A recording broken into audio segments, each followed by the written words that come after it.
আসসালামু আলাইকুম। সো আজকে মাদারপুর লিভ করতেছি।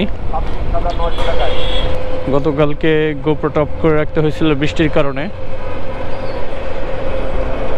এখন বেশ ভালো রোমাঞ্চকর একটা অভিজ্ঞতা হয়েছে কালকে বৃষ্টির মধ্যে দিয়ে। মানে হিরো হর্নেটের একদম ফুল টেস্ট হয়ে গেছে। হচ্ছে একদম ফার্স্ট হুলার যা আছে ফুল টেস্ট করে ফেলছি কালকে, কোনো কিছু বাদ নাই আর। বৃষ্টি, কাদা, পানি যা আছে সব। তো এখন আমি বলতে পারবো যে আসলে এক্স্যাক্ট লং রাইডের জন্য এটা কেমন। তো লং রাইডের জন্য আপনার বেশি কি দরকার? লং রাইডের জন্য আপনার সবচেয়ে বেশি দরকার হচ্ছে সিটিং। তো এটা সিটিং তো এমনিতেই ভালো। আর মানে আমার কাছে যেটা ফিল হয়েছে, এক একজনের কাছে এক এক রকম ফিল হইতে পারে, এক একজনের মতামত এক এক রকম হইতে পারে। এটা ডিপেন্ড করে হাইট, আরও বিভিন্ন হাইট, ওয়েট, তারপরে কীভাবে চালাচ্ছে, পিলিয়ন আছে কি না, এই সব কিছু বিষয় মিলে। সো আমি সিঙ্গেল জার্নি করছি, পিলিয়ন ছিল না। আমি সিঙ্গেল জার্নির কথা যদি বলি তাহলে আমার কাছে কোনো প্রবলেম ফিল হয় না। আমি পুরো রাস্তাটা হচ্ছে একবারেই চালাইছি, কোনো বিরতি দেই নাই। তারপরেও আমার কাছে কোনো প্রবলেম মনে হয় নাই, একদম ওকে ছিল। আমি কমফোর্টেবল ছিলাম, কোথাও কোনো ব্যথা, কোনো পেইন বা কোনো কিছু মানে অনুভব করিনি। অ্যাজ লাইক আমি একটা গাড়ির সিটে বসে থাকলে যেরকম অনুভব হয়তো ওইরকমই হয়েছে। পায়ের কোনো জায়গায় দিয়ে ব্যথা বা এরকম কোনো কিছু হয় নাই আমার। এই জিনিসটা আমি আসলে ভালো করে বলতে পারতেছি, তার কারণ হচ্ছে আমি তো জিক্সার চালাইতাম। জিক্সারে আমার এই জিনিসটা অনেক হইতো, মানে মারাত্মক লেভেলের হইতো। জিক্সার আসলে লং রাইড করার যোগ্যই না, ঠিক আছে। আপনি জিক্সারে এই যে এটা হচ্ছে হর্নেটের মজা, ইজিলি হচ্ছে যে কোনো কিছুকে পাস করে যাওয়া যায়। যখন দরকার তখন আপনি খুব রেসপন্স ভালো পাবেন। এই জিনিসটা আসলে হর্নেট না চালাইলে কেউ বুঝবে না যে এটার আসলে মজাটা কেমন। ঠিক আছে, চলেন তাহলে বাকি কথা হচ্ছে পদ্মা সেতুতে গিয়ে বলি। আমি গত কয়েকদিনে বেশ ভালো কিছু রাইড করছি। 100 একটা লং ট্যুর দেওয়া হয়েছে, না ঠিক লং রাইড বলবো। আমি বাসায় গিয়েছিলাম 120 কিলোমিটার রাস্তা, আবার এখন যাচ্ছি 120 কিলোমিটার হবে। তো গতকালকে আমি সব কন্ডিশনেই হচ্ছে রাইড করছি। বৃষ্টি ভেজা কন্ডিশন, ভাই রে ভাই কি বৃষ্টি!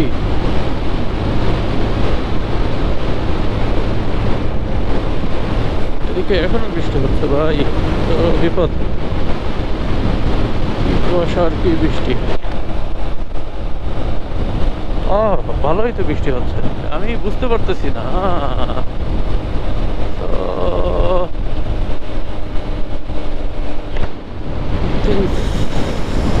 Going to be tough for me here. কুয়াশাচ্ছন্ন condition, wet condition, dry condition, সব কন্ডিশনে গতকালকে একদিনই রাইড হয়ে গেছে। প্লাস একটা স্পিড টেস্ট, সব কিছু হয়ে গেছে। তো আমি এটা নিয়ে ওভারঅল একটা রিভিউ দিতে যাচ্ছি। সেটা হচ্ছে লং রাইডের জন্য আসলে দরকার হচ্ছে সিটিং কমফোর্ট প্লাস চালায় মজা, এবং আপনি হচ্ছে কি বলে ট্রাফিক ফিল্টার করার জন্য বা ওভারটেকিং করার জন্য এনাফ পাওয়ার। তো এই জিনিসগুলোতে এই বাইকটা 100-তে 100ই বলবো। আমি 120 কিলোমিটার রাস্তায় একবারও ব্রেক দেই নাই। জাস্ট 1 মিনিট কি 2 মিনিটের জন্য একবার নামছিলাম, সেটা একটু কাজে। এভাবে লংই চালাইছি। তো এই 120 কিলোমিটার রাস্তায় আমার কোনো রকম পেইন বা কোনো প্রবলেম এরকম কোনো কিছুই ফিল হয় না। একদম ইজিলি চালাই গেছি, এবং আমার কাছে মনে হয়েছে যে জাস্ট লাইক আমি খুব সুন্দর একটা জায়গাতে বসে আছি, যেখানে বসে আসলে কোনো আনকমফোর্টেবল ফিল করতেছে না আর কি। সিটটা যে কন্ডিশন, সিটের কন্ডিশনটা আলহামদুলিল্লাহ খুবই ভালো। আমার কাছে কোনো প্রবলেম ফিল হয় নাই, সাইডে ব্যথা বা নিচে ব্যথা এরকম কোনো কিছু আমার কাছে ফিল হয় নাই। তো আলহামদুলিল্লাহ আমি খুবই খুশি এটা নিয়ে। আর হচ্ছে বৃষ্টির মধ্যে চালাইছি, ঝুম বৃষ্টি ছিল।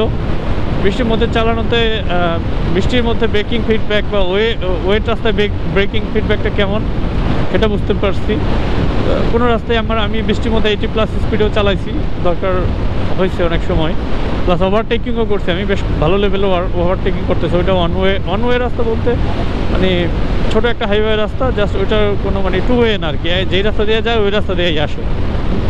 তো কোনো প্রবলেম ফিল হয় না, একদম ইজিলি আমি জিনিসগুলো কাটাইতে পারছি।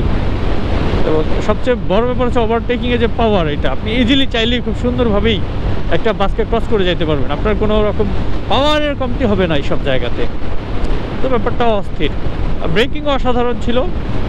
আমার যখনই ব্রেকিং কম করার দরকার পড়ছে, এর ভিতরে আমার কখনোই আসলে এবিএসটা ওইভাবে কাজে দেয় নাই, মানে এবিএসটা অ্যাক্টিভেট করার দরকার পড়ে নাই বা হয় নাই। একবার হয়তো বা একটুখানি হয়েছিল, হার্ড ব্রেক করতে হয়েছিল। হার্ড ব্রেক না, ঠিক আমি একবার তো ব্রেক করি না, আমি আগে থেকেই ব্রেক করি। তারপরে বৃষ্টি কন্ডিশন তো এই জন্য হয়তো একবার এবিএস অন হয়েছিল, আমি ঠিক বুঝতে পারিনি, হয়তো কট করে একটা সাউন্ড হলো আর কি। তো এই ওভারঅল এক্সপিরিয়েন্স খুবই ভালো। সামনে চাকা স্কিড করার কোনো চান্সই নাই, চাকা এত মোটা। বাংলাদেশে মনে হয় এটা দ্বিতীয় নম্বর সামনে চাকা মোটা। মানে এই লেভেলে মোটা চাকা নিয়ে বাংলাদেশে এর আগে একটা মাত্র বাইক ছিল, সেটা হচ্ছে সম্ভবত ইয়ামাহা MT-15 ইন্দোনেশিয়ান একটা ভার্সন না কোনো একটা ভার্সন। দেন এইটা আসছে, এইটা পরে হচ্ছে কি এখন সম্ভবত আপনার CF Moto 300 SR-টা আসছে এই লেভেলে মোটা চাকা নিয়ে। সো আপনি মানে ব্রেকিং স্কিড করার কোনো চান্সই নাই, স্কিড করবে সেই লেভেলের কোনো চান্সই নাই। প্লাস হ্যান্ডেলিংয়ে আরেকটা ব্যাপার আমার খুব হয় যে ক্লাস, এই ক্লাসটা এত সফট, এমনি মানে ক্লাস চাপলে আপনি বুঝবেন না যে কী চাপতেছেন, হাত কখনো ব্যথা হবে না। জিক্সারে আমার এই ব্যাপারটা খুব হইতো ভাই, প্রচুর শক্ত জিক্সারের ক্লাস, হাত প্রচুর ব্যথা হইতো। ব্রেকের কথা তো বললামই, ব্রেক তো মাশাআল্লাহ আলহামদুলিল্লাহ খুবই ভালো। আর ওয়েট কন্ডিশনে চালাইছি, ওয়েট কন্ডিশনেও সব কিছুই ঠিকঠাক ছিল, কোনো সমস্যা হয় নাই, ভাঙাচোরা রোড ছিল। তো সামনের সাসপেনশনটা ভালো, পিছনের সাসপেনশনটা একটু স্টিফ, ওটা আমার মনে হয় ঠিক আছে। আর সিটের কথা অনেকেই বলে যে সিট হচ্ছে একটু কী বলে শক্ত, আমার কাছে ওইরকম মনে হয় না। আমার কাছে হাইওয়ে যতক্ষণ রাইড করছি 120 কিলোমিটার, আমার কাছে কখনো আনকমফোর্টেবল মনে হয়নি। তো শক্ত নরম দিয়ে আমি কী করবো, আমার কাছে কমফোর্টেবলটাই বড় বিষয়।